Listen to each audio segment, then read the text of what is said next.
আগারগাঁ মানে ভাইরাল, আগারগাঁ মানে ভাইরাল, আগারগাঁ মানে ভাইরাল। আগারগাঁ এলাকাটা কিন্তু শিল্পনগরী এলাকা।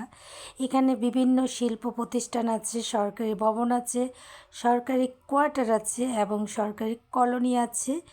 এখানকাতে কিন্তু রয়েছে বিভিন্ন সরকারি, এটার আগে আমি এলাকায় আসার আগে এটাকে আমি জানতাম একটা সরকারি কার্যকালয় এবং সরকারি অফিস এবং সরকারি বাসভবন হিসেবেই কিন্তু আগারগাঁ এই এলাকাটা পরিচিত ছিল। কিন্তু বর্তমানে এই কেক ব্যবসায়িকদের কারণে কিন্তু কেক পট্টির নামে পরিচিত পেয়েছে সারা বাংলাদেশে।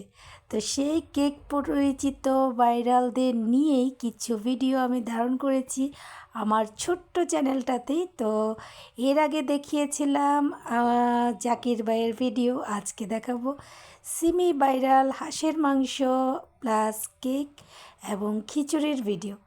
তো যাই হোক, এটা হচ্ছে এই যে সংসদ কোয়ার্টারে যে কর্মকর্তারা আছে তাদের বাসভবন, এখানে সংসদ কোয়ার্টার বলে থাকি আমরা। তো ঠিক সংসদ কোয়ার্টারের গেট ধরেই কিন্তু সিমি ভাইরাল আপুর দোকানটি, যেটা অবস্থিত আছে ঠিক সংসদ কোয়ার্টারের গেটের পাশ দিয়েই। তো এই যে এখান থেকেই শুরু হয়েছে, এখানে কিন্তু আরও কয়েকটাই ব্যান আছে খাবার আইটেমের, কিন্তু তারা এখনও চালু করেনি। এই যে ম্যাডাম শুরু করে দিয়েছে ওনার ব্যবসা বাণিজ্য গোছানো।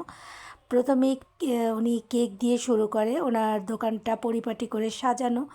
ওদিক দিয়ে ওনার কর্মচারীরা টেবিল বেঞ্চ স্টুল এগুলো গোছানো নিয়ে ব্যস্ত, আর উনি গোছাচ্ছেন সযত্নে কেক দিয়ে। তো এখানে অলরেডি আমাদের ইউটিউবার, বড় বড় ইউটিউবার ভাইরা যারা ওনাকে সেলিব্রিটি করে দিয়েছে ভাইরাল হিসেবে, তো ওরা কিন্তু অলরেডি চলে এসেছে। এই যে দেখুন, সিমি আপু আর আগের মতো কেক অত বেশি আনে না, উনি যতটুকু পারেন ঠিক ততটুকুই নিয়ে আসে, যেহেতু ওনার এখানে আরও 3টা বিজনেস করে থাকেন লাইভ। উনি খিচুড়ি, হাঁসের মাংস এবং জালি পিঠা বানিয়ে থাকেন, যার কারণে উনি এখন কেকের ব্যবসাটা একটু কমই করে থাকেন। কিন্তু একটা বিষয় বলি, ওই যে কথায় আছে না, ভাইরাল হলে মাথা থেকে কাপড় সরে যায়, সেটা কিন্তু সিমি আপুকে দিয়েই বোঝা যাচ্ছে। তা আমি এর আগে কিন্তু অনেকবার ভিডিও করেছি সিমি আপুর আমার ডিলিটকৃত চ্যানেলগুলোতে, কিন্তু ওখানে ওরকমভাবে অত একটা শো অফ হয়নি, কারণ ওই সময়টা সিমি আপু অত একটা ভাইরাল ছিল না, মাথায় কাপড় ছিল, চোখের চশমা ছিল। এখন কিন্তু চোখের চশমাও নেই, মাথায় কাপড়ও নেই, কিন্তু উনি হয়ে গেছেন এখন স্মার্ট একজন উদ্যোক্তা। এই যে দেখুন এখানে কি কি পাওয়া যায়, গরুর মাংস, মুরগির মাংস, চিকেন নুডলস, এগুলো সবই সিমি আপুর দোকানে পাওয়া যায়। তো এই তো সিমি আপুর যেখানটায় বসে জালি পিঠা এবং হাঁসের মাংস করে থাকেন, সেই কাভার ব্যান্ডটা আপনাদেরকে শেয়ার করে দেখিয়ে দিলাম। তো যাই হোক, সিমি আপু দোকান গোছাচ্ছে, এখন ওনার বিক্রি এবং দোকানপাট গোছানো কমপ্লিট হয়নি, হবে আস্তে ধীরে। কেক উনি সাজানো শুরু করেছেন এবং আমি থাকা অবস্থায় অলরেডি 1 পিস 2 পিস করে কেক বিক্রিও হওয়া শুরু হয়ে গেছে। তো যাই হোক, সিমি আপু কিন্তু জাকির ভাইয়ের সাথে পাল্লা দিয়ে ঝগড়া করে অনেকটা দূরে গিয়ে গেছে। যাই হোক, সবশেষে বলবো মহিলা কিন্তু খুবই ট্যালেন্টেড, এটা জানেন। আমি কিন্তু আগারগাঁয়ের মেম্বার মানুষ, স্থায়ী বাসিন্দা, তারপরও কিন্তু জিরো, কারণ আমি এখানে শুরু থেকে একদম, যখন এই রাস্তাটা আমি বলি একটু কীরকমটা ছিল। প্রথমে এই রাস্তাটা একদম চিকন একটা সরু রাস্তা ছিল, মোটামুটি কয়েকটা শাক বিক্রেতা ছিল এই রাস্তাতে এবং কয়েকটা সবজি টবজি বিক্রি করতো। তো অতি ফাস্ট যখন আসতাম এরকমটাই ছিল।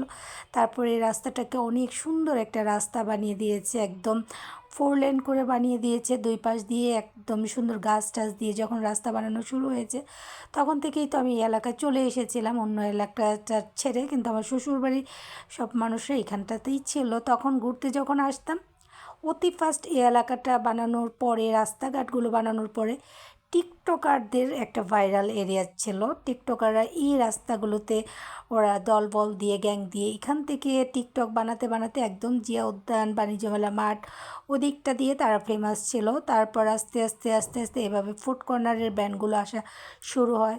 যখন টিকটকাররা ছিল তখন আমার ছেলেদেরকে, একটু ছোট ছিল, তাদেরকে নিয়ে এসে ব্যাডমিন্টন খেলতাম। তারপর ক্রিকেট খেলতো, ওরা রোলার কেস চালাতো, এরকম বিভিন্ন রকমের রাস্তাগুলো কিন্তু ফাঁকা ছিল। এত এত খাবারের আইটেম ছিল না, ভাইরাল কোনো ইস্যুও ছিল না, শুধু টিকটকাররা দলবদ্ধ এসে টিকটক বানাতো, এরকমটাই ছিল। কিন্তু এখন বাবারে বাবা, ভাবাই যায় না 2-3 বছরে যে পরিমাণ ভাইরাল হয়েছে এই এরিয়াটা, এবং রাস্তাঘাট যা পরিমাণের খাবার আইটেম হয়েছে বলা যায় একদম অনেক অনেক পরিমাণ। অসাধারণ সব রাঁধুনিদের হাতের ছোঁয়া, ভাইদের ব্যবসা বাণিজ্যের একটা প্রতিষ্ঠান হিসেবে জায়গা পেয়েছে। তো অনেকের রিজিকের ব্যবস্থা হয়েছে এখানে, অনেকে অনেক সাফল্যতা অর্জন করেছে, অনেকে অনেক ধরনের অনেক কিছুই করেছে। তো এখান দিয়ে প্রায় সময় আমি আমার বোন হাঁটি ঘুরি, তো অনেক সময় বলে থাকি যে এই যে দেখুন এই সিমি আপু কিন্তু এভাবেই কিন্তু ইউটিউবারদের, তারপরে যারা শর্ট ভিডিও আপলোড করে তাদেরকে এভাবেই প্রেজেন্ট করে ভিডিও বানাতে কিন্তু সাহায্য করে থাকে। তো উনি ওইখানে বলছিল যে আমার একদম নতুন একটা ভাইরাল একটা কেক, তো এই কেকটাতে নাকি অনেক চকলেট, হোয়াইট চকলেট দিয়ে ভরে রেখেছিল, খুব চকলেট দিয়ে একটা কেক বানিয়েছিল এটা বলছিল। যদিও এখানে অনেক শোরগোল ছিল, গানের সাউন্ডও ছিল, অরিজিনাল সাউন্ডটা আমি দিইনি। তো উনি যা বলছিল আমি তা আপনাদেরকে আমার মতো করে বলে ওনার বলিত কথাটাই বলে দিলাম।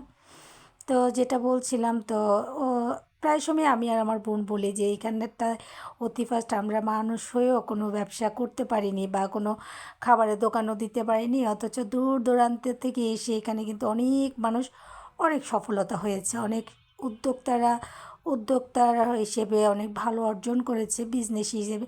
যে যাই বলুক এখানটাতে কিন্তু ভালো একটা বিজনেস হয়, সেটা মানতেই হবে। এখানে অনেক হতদরিদ্ররাও বেশ ভালো আর্ন করতে পারে বিজনেস করে। এখানে অনেক রকমের খাবারের আইটেমগুলো চলে, বিভিন্ন এলাকা থেকে বিভিন্ন প্রান্ত থেকেই এখানে এসে থাকে। সেদিন আমি যখন গিয়েছিলাম তখনও শুনেছিলাম এখানে রাজশাহী থেকেও নাকি কয়েকটা দল এসেছিল মিলে এখানে সিমিয়াপুর এখানে হাঁসের মাংস খাওয়ার জন্য। তো এরকম অনেক দূর দূরান্ত থেকে এসে থাকে, যেহেতু বাংলাদেশে একটা ভাইরাল এরিয়া হয়ে গেছে। তো ভাইরাল জায়গায় কিন্তু মানুষ দূর দূরান্ত থেকে কৌতূহলী হয়েও বা একজন আরেকজনের সাথে কম্পিটিশন করে হলেও কিন্তু বিভিন্ন দূর দূরান্ত থেকে এসে থাকে। তো এই যে দেখুন এই পাশে কিন্তু আমাদের সাংবাদিক বলেন, ইউটিউবার ভাইরা বলেন, খুব সুন্দর করে ভিডিও ফটোস করছিল, অনেক সুন্দর করে তাদের ভিডিওগুলো করছিল। আর সিমি আপু খুব মনোযোগ দিয়ে কেকটা কাটছিল, কেকটা ওনারা শিখিয়েও দিচ্ছিল যে এভাবে কাটুন, তাহলে পিসগুলো এতটা সাইজ হবে, এরকম একটা সাইজ হবে। তো যাই হোক, ওনাকে কিন্তু অনেক সাহায্য করে থাকে আমাদের ইউটিউবার ভাইরা। তো আজকের মতো এখানেই।